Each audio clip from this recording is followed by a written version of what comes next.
I'm here with Anthony Graves, our Chief Environmental Analyst in the Town of Brookhaven, Maureen Dunn from CTUC, which is an environmental organization that the town works with on a whole host of projects, and of course Tom Carano, our waterways specialist, who's retiring. Retiring shortly.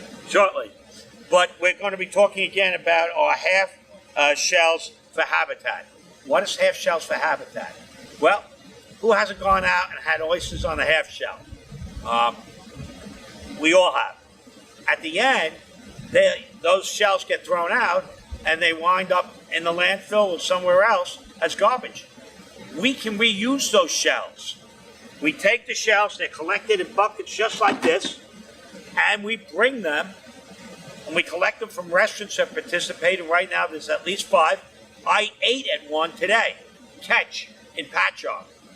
And we take the shells, we bring them to Matterville, to our compost facility. They sit out in the sun, they get rid of whatever bacteria they have, they solve their problems, and then we use them to build an oyster reef, and we put baby juvenile oysters, sometimes called spat, on top of them. Why? Because, and Tom, tell them why, because it adheres to it. Yeah, one of the things about oysters is that they like to attach to other shells. They especially like to attach to oyster shell. So by collecting this oyster shell, what we do is we'll bring the shell back here, put it in a tank, and put oysters that have not yet settled down, that have not attached. They're going to look for the shells, they're going to attach them. Once they attach, we'll take these bags of shells, we'll put them out in the water, and they'll have a couple of purposes. The first purpose is that oysters clean the water. The second, if you place these bags of shell in the right spot, they'll act as an erosion control device and keep the erosion down in that shoreline. And the survivability of these juvenile oysters, if they're attached to a clam reef, increases tremendously. There's a lot of predators out there. Everyone likes to eat clams, including crabs and certain types of fish. And you're throwing them out there, it's like throwing appetizers out there. But if they're attached to an oyster reef, you have a better chance of survival. And you also help the water. Talk a little bit about the acidification. Right. So as a water quality scientist, I'm concerned about oysters filtering the water. They filter at least 50 gallons of water per day. They filter out the algae, any algae, harmful algae, good and bad algae. So they do clean up the water, but also the oyster shells that we collect, when they're put back into the water, they act as a pH buffer, and there's recent evidence that coastal acidification, which is acidification on top of ocean acidification, but that coastal acidification is becoming a problem in our coastal waters and bays as a result of what's going on in the climate.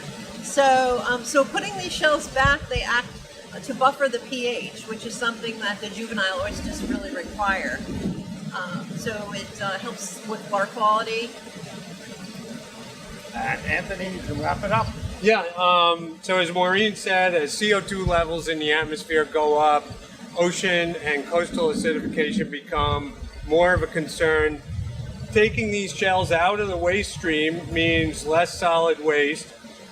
It's interesting to me that in the state of Maryland, it's illegal to landfill oyster shell because it's considered a resource. So we're turning that into a resource here. We're going to use it, as Tom mentioned, create live shell reefs that'll be wave barriers that filter water and that can help provide a living for baymen.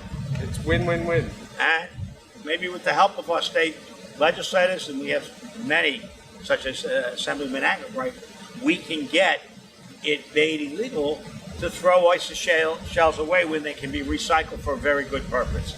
And what happens is the restaurants that are participating, CTUC goes around and collects the shells and brings them out to Matterville. But the town is also interested in helping. So if there's any restaurants in the town of Brookhaven that would like to participate, we are very interested in working with them in collecting their shells and bringing them out to Matterville. And maybe, Maureen, do you want to mention the restaurants that are currently participating?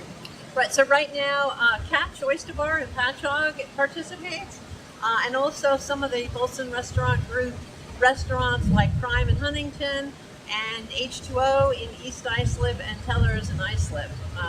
And also the Seascape in Oakdale are just participating restaurants. But we're looking to expand the list. Right. we're And looking the to expand. Snapper Inn, I remember they Right. sent us a note saying they would like to join Because us. we want to expand that list. And we encourage people on the North Shore as well.